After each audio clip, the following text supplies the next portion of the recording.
कि एसएसटी के first chapter को हम लोग कंप्लीट करने जा रहे हैं, जो चैप्टर है पावर शेयरिंग। पावर शेयरिंग मतलब डेमोक्रेसी का एक बेसिक आइडिया है, जहां पर पावर को डिवाइड किया जाता है। किसी भी काम को, किसी भी इंस्टीट्यूशन को सही तरीके से, ऑर्गेनाइजेशन को सही तरीके से काम करने के लिए जरूरी है कि पावर का डिवीजन कर दिया जाए। बहुत सारे एग्जाम्पल, जैसे हमारे स्कूल का सिस्टम देख लीजिए। अब हमारे स्कूल के सिस्टम में कुछ ऐसे लोग होंगे जो फीस को बस कलेक्ट करते होंगे, कुछ ऐसे लोग होंगे जो क्लास में बस पढ़ाने का काम करते हैं, कुछ ऐसे लोग होंगे जो स्कूल के सिस्टम को मैनेज करने का काम करते हैं, और कभी कुछ प्रॉब्लम हो जाए तो उसको सॉल्व करते हैं। तो ऐसा नहीं है कि स्कूल में कोई एक पर्सन ही रिस्पॉन्सिबल होता है हर एक काम के लिए। अगर एक पर्सन ही रिस्पॉन्सिबल होगा तो काम, आपको इमेजिन कीजिए, काम परफेक्शन के साथ नहीं हो पाएगा। तो जरूरी है कि पावर को या वर्क को डिवाइड कर दिया जाए। डेमोक्रेसी का बेसिक आइडिया है कि पावर को डिवाइड किया जाए, क्योंकि डेमोक्रेसी से पहले आपने जो कॉन्सेप्ट समझा, या डेमोक्रेसी से पहले भी हमें देखने को मिलता था एक गवर्नमेंट के फॉर्म के बारे में, जिसे हम बोलते हैं मोनार्की फॉर्म। मोनार्की फॉर्म जहां पर किंग रूल करते थे। जब कभी किंग रूल करते हैं तो किंग के पास में सारा पावर होता था। लेजिस्लेटिव के पावर भी किंग के पास में होते, एग्जीक्यूटिव के पावर भी उनके पास होते, और जुडिशरी के पावर भी। अगर एक ही पर्सन डिसीजन लेगा, क्या डिसीजन लेना है वो सही है या गलत है, और जो लोगों को पनिशमेंट देना है अगर वही काम करेगा, तो क्या परफेक्शन के साथ हो सकता है? क्या नहीं हो पाएगा। तो जरूरी क्या है कि पावर को डिवाइड कर दिया जाए। पावर को डिवाइड कर दिया जाए, जिसकी वजह से कभी भी किसी भी पर्सन के साथ में कोई भी टाइप का कोई कॉन्फ्लिक्ट क्रिएट ना हो सके। पावर को जब हम डिवाइड करने की बात करते हैं तो हमें यहाँ पर देखने को मिलता है कि टोटल पावर को हम जो डिवाइड करते हैं वो 4 पार्ट में, 4 टाइप से हम लोग पावर को डिवाइड कर देते हैं। फर्स्ट फॉर्म जिसे हम बोलते हैं horizontal sharing of power, horizontal level of power sharing, यह भी हम कह सकते हैं horizontal level of power sharing. Horizontal level of power sharing यह एक गवर्नमेंट डेमोक्रेसी के एक पार्ट का, डेमोक्रेसी का एक पार्ट है, जहां पर हमें क्या देखने को मिलता है, जहां पर हमें देखने को मिलता है कि जो पावर है वो पावर को हम लोग गवर्नमेंट जो है, गवर्नमेंट के ऑर्गन्स के बीच में हम लोग पावर को डिवाइड कर देते हैं। गवर्नमेंट के ऑर्गन्स के बीच में हम लोग पावर को डिवाइड कर देते हैं। गवर्नमेंट के ऑर्गन्स कितने होते हैं? जैसे लेजिस्लेटिव हो गए, जैसे एग्जीक्यूटिव हो गए, और जैसे जुडिशरी हो गए। अब ये 3 अलग अलग गवर्नमेंट के ऑर्गन होते हैं। 3 अलग अलग गवर्नमेंट के ऑर्गन के बीच में पावर को डिवाइड कर दिया गया। किसी के पास ज्यादा पावर नहीं होगा, किसी के पास कम पावर नहीं होगा। सभी एक दूसरे को क्या करते हैं, तो चेक एंड बैलेंस करते हैं। सभी एक दूसरे को देखते रहेंगे और पावर को बैलेंस किए रहेंगे। ऐसा नहीं कि किसी के पास ज्यादा पावर हो जाए, किसी के पास कम पावर हो जाए। सभी एक दूसरे को देखते रहेंगे, चेक करते हैं और बैलेंस करते हैं पावर को, कि कोई पावर का मिसयूज ना कर सके। समझते हैं एक एग्जांपल से, जैसे लेजिस्लेटिव हो गए। लेजिस्लेटिव में जो लोग होते हैं वह पॉलिसी मेकिंग का काम करते हैं।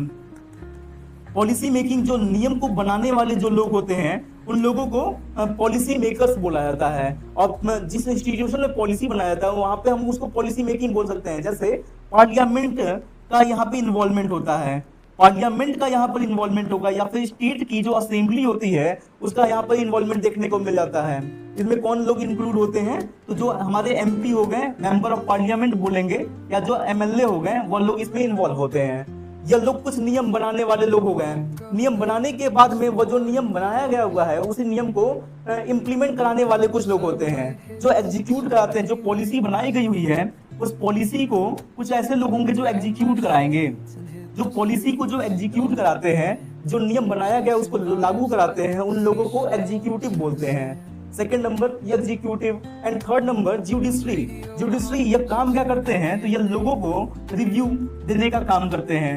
ये लोगों को रिव्यू करते हैं, देखते हैं कि ये जो लेजिस्लेटिव के जो लोग हैं वो किस तरीके से काम कर रहे हैं, जो एग्जीक्यूटिव के लोग हैं वो किस तरीके से काम कर रहे हैं। तो रिव्यू करना दोनों लोगों को, साथ में लोगों को जस्टिस प्रोवाइड करना, यह उनका काम होता है। और इसके लिए हमारे पास में सुप्रीम कोर्ट है, हमारे पास में हाई कोर्ट है, हमारे पास में लोअर कोर्ट है, या डिस्ट्रिक्ट कोर्ट बोलते हैं। इस तरीके से हमें यह देखने को मिला। Horizontal level of power sharing में आपको यह याद रखना कि गवर्नमेंट के जो ऑर्गन होते हैं, गवर्नमेंट के जो ऑर्गन्स होंगे, गवर्नमेंट के ऑर्गन्स के बीच में पावर को डिवाइड किया जाता है। जो बेसिक प्रिंसिपल है हमारे डेमोक्रेसी का कि गवर्नमेंट के ऑर्गन्स के पास पावर होना चाहिए।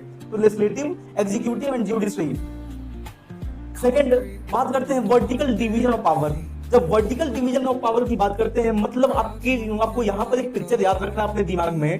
जैसे वर्टिकल की बात कर रहे हैं, टॉप से बॉटम लेवल पे जब पावर के डिवीजन की बात होती है, ऊपर से लेकर नीचे तक पावर का डिवीजन होना चाहिए। अपने क्लासरूम में देखते होंगे, सबसे पहले प्रिंसिपल सर के पास पावर, प्रिंसिपल सर के बाद में उनके जो वाइस प्रिंसिपल होंगे उनके पास पावर होगा, प्लस टीचर के पास पावर होगा। इस तरीके से ऊपर से लेकर नीचे तक पावर से कुछ ना कुछ लोगों को दिया गया हुआ है। इस तरीके से वर्टिकल लेवल गवर्नमेंट के ऑर्गन्स के, गवर्नमेंट के जो लेवल होते हैं, गवर्नमेंट के लेवल्स के बीच में भी पावर का डिवीजन होता है। यहाँ पे आप याद रखिएगा, गवर्नमेंट के जो लेवल होंगे, गवर्नमेंट के लेवल के बीच में पावर को डिवाइड करते हैं। लेवल्स यहाँ पर कितने हो जाएंगे, तो सबसे पहले सेंट्रल गवर्नमेंट एक लेवल हो गया, first level central government, second state government, third number local government. Central government की बात करते हैं तो सेंट्रल गवर्नमेंट जो पूरे कंट्री के लिए रिस्पॉन्सिबल गवर्नमेंट होती है, जो पूरे कंट्री के लिए जो रिस्पॉन्सिबल गवर्नमेंट होगी उनको क्या बोलेंगे, सेंट्रल गवर्नमेंट। इसी तरीके से स्टेट के लिए जो रिस्पॉन्सिबल जो पर्सन होते हैं उनको क्या बोलते हैं, state government. Third local government की बात करते हैं तो लोकल जो हमारे डिस्ट्रिक्ट का जो एडमिनिस्ट्रेशन जो संभाल रहे होंगे उनको हम लोकल गवर्नमेंट बोलते हैं। तो वर्टिकल लेवल पर भी पावर के डिवीजन की जरूरत होती है कि मतलब सारा पावर कभी भी वन हैंड में एक लेवल की गवर्नमेंट के पास में अवेलेबल ना रहे। इसके लिए पावर को गवर्नमेंट के ऑर्गन्स के बीच में हॉरिजॉन्टल लेवल पे डिवाइड किया गया। सेकंड नंबर पे गवर्नमेंट के जो लोकल लेवल होते हैं, लोकल लेवल पे भी गवर्नमेंट के जो लेवल होते हैं, लेवल पर भी पावर को डिवाइड कर दिया गया, central government, state government and local government. Third number हमें समझना कम्युनिटी गवर्नमेंट। कम्युनिटी गवर्नमेंट की जब हम बात करते हैं, कम्युनिटी गवर्नमेंट की जब हम कम्युनिटी गवर्नमेंट की जब हम बात करते हैं तो कम्युनिटी गवर्नमेंट मतलब किसी एक स्पेशल कम्युनिटी को पावर मिलना चाहिए। किसी स्पेशल कम्युनिटी का मतलब क्या, जैसे हमारा जो सोसाइटी है हमें देखने को मिलता है, कुछ लोग होंगे जो शेड्यूल कास्ट से बिलोंग करते हैं, कुछ ऐसे लोग होंगे जो शेड्यूल ट्राइब से बिलोंग करते हैं, कुछ ऐसे लोग होंगे जो ओबीसी कैटेगरी से बिलोंग करते हैं, कुछ ऐसे लोग होंगे जो जनरल कैटेगरी से बिलोंग करते हैं, कुछ ऐसे होंगे जो हिंदू कम्युनिटी से बिलोंग करते हैं, कुछ होंगे जो मुस्लिम कम्युनिटी से बिलोंग करते हैं। तो कहने का मतलब हर एक सोसाइटी के हर एक लोगों, हर एक जो कम्युनिटी है उन कम्युनिटी के बीच में कुछ पावर होना चाहिए। गवर्नमेंट जब बनती है, गवर्नमेंट बनती है तो वो सारे कम्युनिटी के पार्टिसिपेशन से गवर्नमेंट बनती है। जब कभी गवर्नमेंट के कैबिनेट मिनिस्ट्री को बनाया जाता है, जो टॉप के जो मिनिस्टर होते हैं उनके साथ भी यही देखने को मिलता है कि उसमें सोसाइटी के हर एक कम्युनिटी को रखा जाएगा। उसमें मिनिस्टर्स में कुछ फीमेल, कुछ वीमेन भी होंगी, कुछ वीमेन के साथ में कुछ मेन होते हैं, कुछ मुस्लिम कम्युनिटी के लोग होंगे, कुछ क्रिश्चियन कम्युनिटी के लोग होंगे, कुछ सिख कम्युनिटी के लोग होंगे, अलग अलग कम्युनिटी के लोगों को सबको रखा जाता है गवर्नमेंट में। तो आप ये याद रखिए, कम्युनिटी गवर्नमेंट का मतलब सोसाइटी के हर एक कम्युनिटी के लोगों का पार्टिसिपेशन होगा। आप जानते हैं कुछ लोगों को रिजर्वेशन दिया जाता है, जो ओबीसी कैटेगरी के लोग हो गए, जो शेड्यूल कास्ट के लोग हो गए, जो वीमेन है, सबको रिजर्वेशन दिया जाता है। तो सोसाइटी की कम्युनिटी जो अलग अलग जो पार्ट के जो लोग हैं सबके बीच में पावर को डिवाइड कर दिया जाना। नेक्स्ट फोर्थ नंबर की बात करते हैं। तो फोर्थ नंबर होता है प्रेशरिंग ग्रुप और ऑर्गेनाइजेशंस। जब जैसे आपने अभी नाम सुना, क्या आप एग्जाम्पल देखे होंगे, जैसे मीडिया एक प्रेशर ग्रुप के तरीके से काम करती है। गवर्नमेंट से क्वेश्चन पूछना, गवर्नमेंट के जो सेस है गवर्नमेंट का, जहाँ पे फेक तरीके से गवर्नमेंट जो काम कर रही है, या फिर हम ये कह सकते हैं गवर्नमेंट जहाँ पे लोगों के लिए काम नहीं कर पा रही है। तो गवर्नमेंट जब लोगों के लिए काम नहीं कर पाती है तो ये जो मीडिया ऑर्गेनाइजेशन के लोग होते हैं उनसे क्वेश्चन पूछते हैं, गवर्नमेंट पर प्रेशर क्रिएट होता है। कुछ ऑर्गेनाइजेशन की बात करते हैं, कुछ लोगों के ग्रुप की बात करते हैं। जैसे अभी रिसेंटली एक नाम चल रहा है कॉकरोच जनता पार्टी। कॉकरोच जनता पार्टी यह गवर्नमेंट पे प्रेशर बनाने के लिए इस तरीके का एक ऑर्गेनाइजेशन बनाया गया था, लोगों का ग्रुप बनाया गया था। तो इनके पास भी कुछ पावर की, इनकी पावर की वजह से गवर्नमेंट को इनकी बातों को मानना पड़ा। इससे पहले कुछ जो फार्मर्स थे वो फार्मर्स भी अपनी कुछ डिमांड को रखे हुए थे। कहने का मतलब जो कभी भी कुछ लोगों का जो ग्रुप होता है वह जब कभी गवर्नमेंट पे प्रेशर क्रिएट करता है तो वहाँ से गवर्नमेंट उन लोगों के फेवर में डिसीजन लेती है। गवर्नमेंट के पर जो कुछ लोग प्रेशर क्रिएट कर सकते हैं, कुछ लोगों का ग्रुप जो प्रेशर क्रिएट कर सकता है, ऐसे टर्म को हम लोग प्रेशर ग्रुप बोलते हैं। तो मतलब अभी तक हमने यह समझा कि जो पावर शेयरिंग की बात कर रहे हैं तो पावर शेयरिंग में टोटल 4 पार्ट होते हैं। जो एक first number horizontal level power sharing हो गया, वर्टिकल लेवल कम्युनिटी गवर्नमेंट, और फोर्थ नंबर पर हमें देखने को मिलता है जो प्रेशर ग्रुप होते हैं। सबके पास में कुछ पावर है, जो पावर गवर्नमेंट को सही तरीके से डिसीजन लेने में, डेमोक्रेसी को सही तरीके से मेंटेन करने में हेल्प कर देता है। अगर आपके कुछ भी डाउट होंगे, कोई भी क्वेश्चन है, अपने क्वेश्चन पूछ सकते हैं। सीबीएसई के एग्जामिनेशन में एक क्वेश्चन पूछा जाएगा आपसे, describe the 4 forms of power sharing. Simple तरीके से क्वेश्चन पूछा जाएगा, आपको 4 फॉर्म को आपको राइट करना होगा। यहाँ तक डाउट नहीं है किसी को? ओके भैया, नेक्स्ट जो टॉपिक है वो इथनिक ग्रुप, इथनिसिटी के बारे में समझना है। एक टॉपिक होता है जिसको बोलते हैं इथनिसिटी।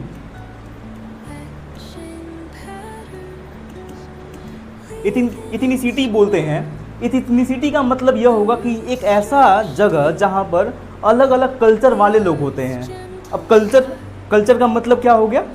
कल्चर का मतलब होगा कि जहाँ पर जो डेली लाइफ की जो एक्टिविटी होती है वो सबकी अलग अलग है। जैसे हमारे इंडिया में हमें देखने को मिलता है कि जैसे इंडिया में देखने को मिलता है एक रीजन हो गया, जैसे पंजाब है, तो पंजाब में पंजाबी लैंग्वेज बोलने वाले लोग हो गए, वहाँ पे पंजाबी कल्चर को फॉलो करने वाले लोग हो गए।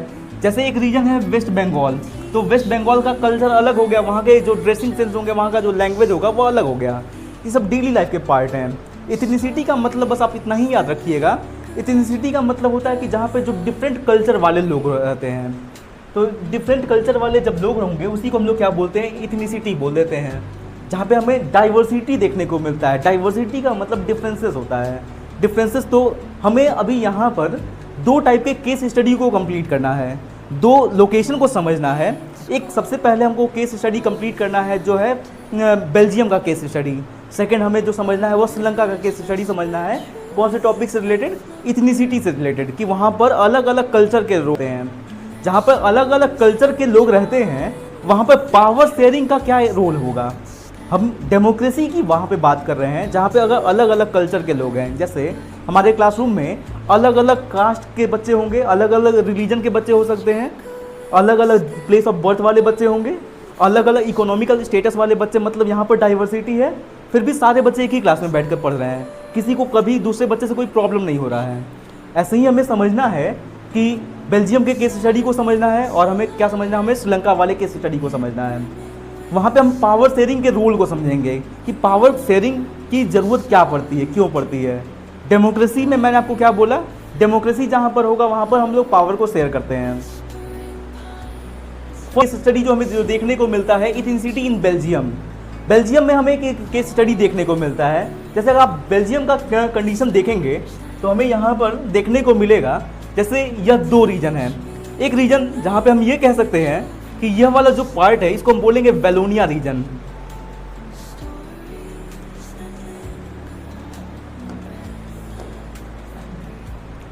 यह वेलोनिया रीजन था और यहाँ पे फ्रेंच स्पीकिंग ग्रुप के लोग रहते थे। यह जो पार्ट है ये इसको हम लोग बोलते हैं, इस पार्ट को हम लोग बोलते हैं फ्लेमिश रीजन। और फ्लेमिश रीजन में हमें यहाँ पर जो डच स्पीकिंग ग्रुप के लोग थे, देखिए यहाँ पर हम लोग इथनिसिटी की बात समझ रहे हैं, इथनिसिटी की बात समझ रहे हैं। तो मैंने आपको फर्स्ट बोला कि यहाँ पे हमें देखने को मिलता है डच बोलने वाले जो लोग हैं वो लोग यहाँ पर 59% के लोग हैं। वहीं पर जो फ्रेंच बोलने वाले जो लोग हैं वह देखने को मिलता है कि जो 40% के लोग हैं। 1% के लोग थे जो जर्मन बोलने वाले लोग थे, वो लोग इस साइड में यहाँ पर रहने वाले लोग थे। और साथ में ब्रसल्स, यह जो ब्रसल्स है इसका जो कैपिटल रीजन है, यहाँ पर भी हमें 80% पॉपुलेशन और 20% पॉपुलेशन देखने को मिल जाती है। 80% जो पॉपुलेशन है वो फ्रेंच बोलने वाली पॉपुलेशन है और जो 20% पॉपुलेशन है वो डच बोलने वाली पॉपुलेशन है। अब देखिए यहाँ पर हमें क्या देखने को मिला? हमें यहाँ पर डाइवर्सिटी देखने को मिल रहा है। क्या डाइवर्सिटी? यह एक कंट्री है बेल्जियम। बेल्जियम कहाँ का पार्ट है? वह यूरोप का पार्ट है।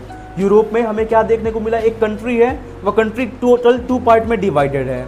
फर्स्ट पार्ट जिसका नाम क्या है? उसका नाम है फ्लेमिश नाम है। फ्लेमिश जो आपको येलो कलर से जो दिख रहा है वो उसका नाम क्या है? फ्लेमिश नाम है। वहीं पर जो सेकंड वाला पार्ट है उसका नाम क्या है? वेलोनिया नाम है। तो फ्लेमिश रीजन में डच बोलने वाले लोग 59% लोग ज़्यादा नंबर में रहते हैं। वहीं पर वेलोनिया रीजन में फ्रेंच लैंग्वेज बोलने वाले लोग हैं वो लोग 40% हैं। और यह जो रीजन है वहाँ पर 1% के लोग रहते हैं जो जर्मन बोलने वाले लोग हैं। फिर इसके बाद देखने को मिलता है कि यह जो लोग है यहाँ पर, यह जो ब्रसल्स है इसका जो कैपिटल रीजन है, उस कैपिटल रीजन में देखने को मिलता है कि फ्रेंच बोलने वाले 80% लोग हैं, यहाँ पर मेजोरिटी के लोग हैं। वहीं पे 20% लोग डच हैं। कंट्री में मेजोरिटी ज़्यादा पॉपुलेशन में कौन है, तो ये लोग 59% के लोग हैं जो डच बोलने वाले लोग हैं, और जो 40% बोलने वाले हैं वो फ्रेंच बोलने वाले, उनके नंबर कम हैं। अब क्या देखने को मिलेगा, देखने को मिलता है कि यही जो फ्रेंच पॉपुलेशन जो है वह लोग बहुत ज़्यादा रिच हैं और वही लोग बहुत ज़्यादा पावरफुल हैं। ये लोग बहुत अमीर हैं और अमीर होने के साथ साथ में पावर भी जो है, सारे जो पॉलिटिकल पावर जो कंट्रोल है रिसोर्सेज पर, वो इन्हीं लोगों का कंट्रोल है। लेकिन वहीं पर जो फ्लेमिश रीजन है, वो फ्लेमिश रीजन में लोग रिच नहीं है, लोगों के पास पावर नहीं है। अच्छा, एक लोगों के पास पावर, दूसरे के पास पावर नहीं, तो क्या बुरा नहीं लगेगा दूसरे लोगों को? जैसे मान लीजिए आपके क्लास में किसी एक बच्चे को स्पेशल प्रायोरिटी दिया जा रहा है, बाकी बच्चों को स्पेशल प्रायोरिटी नहीं मिल रहा है, तो एक बच्चे से बाकी बच्चे जेलस फील करेंगे या नहीं करेंगे? गर्ल्स स्पेशली जेलस फील करती है किसी से भी। तो मैंने क्या बोला, मैंने आपसे यही बोला कि यहाँ पर इथनिसिटी है, यहाँ पर डाइवर्सिटी है तो प्रॉब्लम होना चाहिए। बट यहाँ पर पावर को इस तरीके से डिवाइड किया गया जहाँ पर हमें देखने को मिलता है कि कोई भी यहाँ पे कन्फ्यूजन, कोई भी कन्फ्लिक्ट क्रिएट नहीं हो पाया, कोई भी इशू क्रिएट नहीं हुए। सेकंड केस स्टडी हमें समझना है, वो जो सेकंड केस स्टडी है वो हमें श्रीलंका का केस स्टडी देखने को मिलता है। अब श्रीलंका वाले केस स्टडी में हमें क्या देखने को मिला, यहाँ पर देखने को मिलता है जैसे यह श्रीलंका है, श्रीलंका यहाँ पर दो कम्युनिटी के लोग ज्यादा नंबर में थे। एक कम्युनिटी के लोग जो सिंघाला बोलने वाले जो लोग हैं, वहाँ की जो लैंग्वेज है वह सिंघाला बोलने वाले लोग, मेजोरिटी के पॉपुलेशन में जितना आपको येलो कलर का जो रीजन दिखाई दे रहा है उतने एरिया में सिंघाला बोलने वाले लोग रहते थे। वहीं पर जो यह जो आपको ऑरेंज वाला पार्ट जो दिखाई दे रहा है,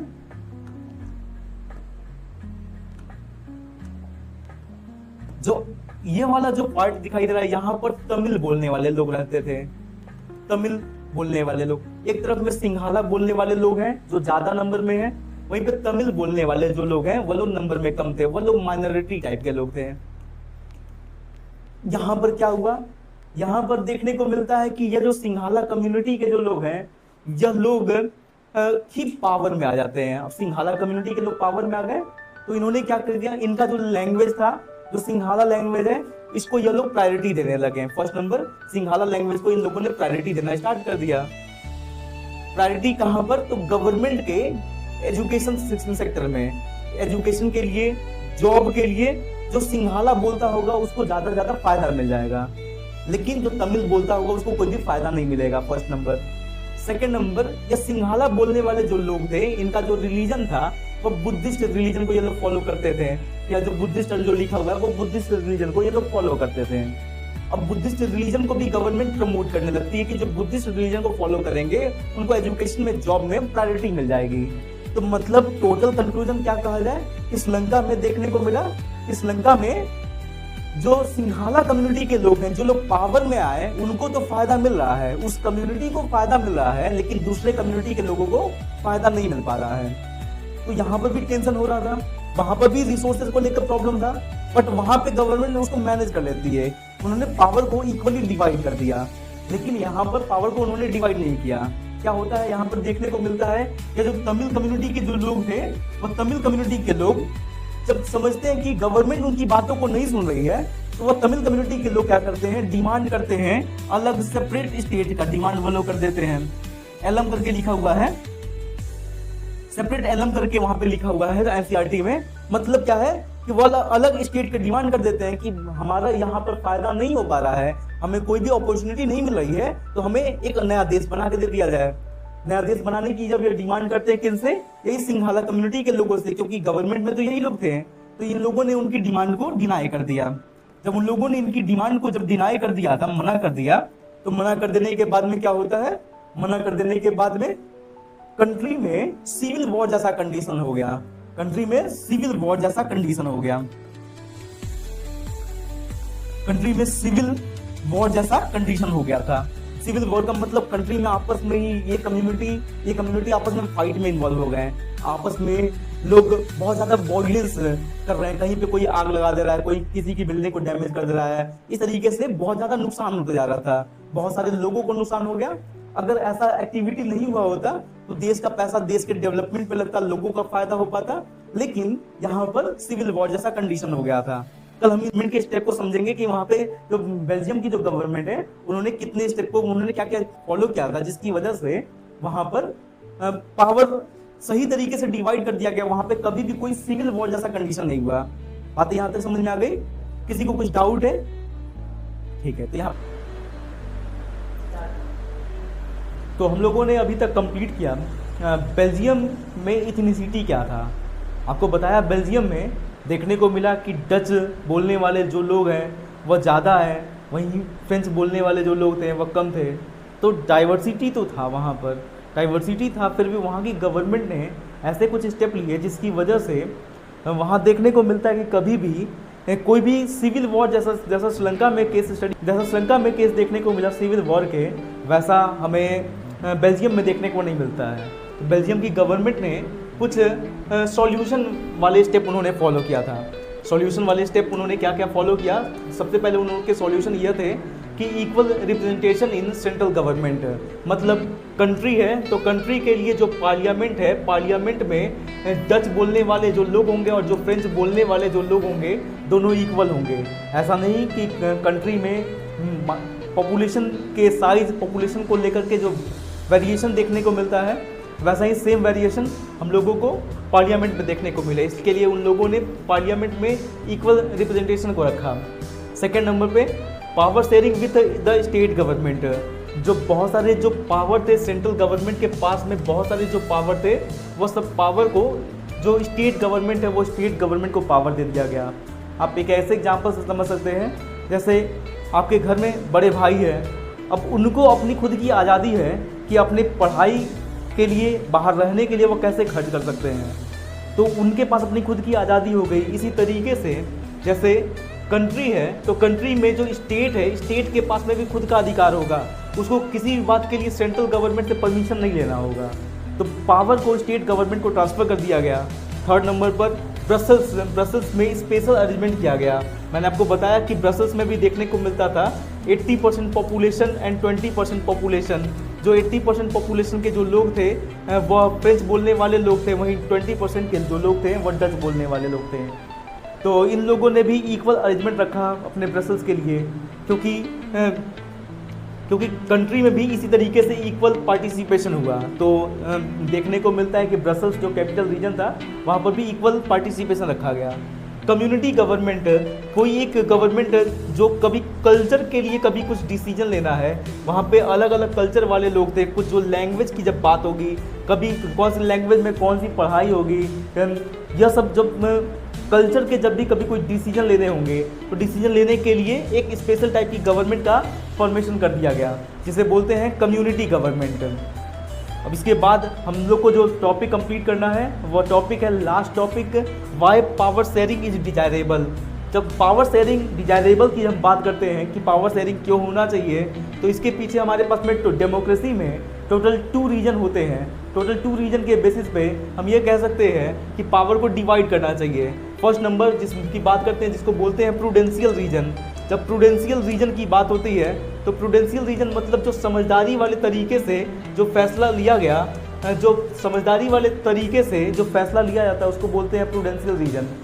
जब समझदारी वाले तरीके से फैसले लेते हैं तो जो कन्फ्लिक्ट हो रहे हैं वो कन्फ्लिक्ट के चांसेस कम हो जाते हैं, नहीं होते हैं। देश में कभी भी कोई दंगा नहीं होगा क्योंकि पावर सारे लोगों में को इक्वली डिवाइड कर दिया गया। स्टेबिलिटी की बात करते हैं तो गवर्नमेंट, जब लोगों के बीच में आपस में कोई कन्फ्लिक्ट नहीं होगा तो गवर्नमेंट और लोगों के बीच में एक स्टेबिलिटी बनी रहेगी, लोग सही तरीके से रह पाएंगे, यह हमें देखने को मिलता है। मोरल रीजन, नैतिकता वाली जो डेमोक्रेसी के लिए जो मोरल वैल्यूज़ है उसकी बातें करते हैं तो वहाँ पे कहा जाता है कि डेमोक्रेसी का स्पिरिट ही क्या है। डेमोक्रेसी का स्पिरिट है कि पावर को शेयर करना चाहिए, मतलब जहाँ डेमोक्रेसी होगा वहाँ पे पावर्स को शेयर करना चाहिए।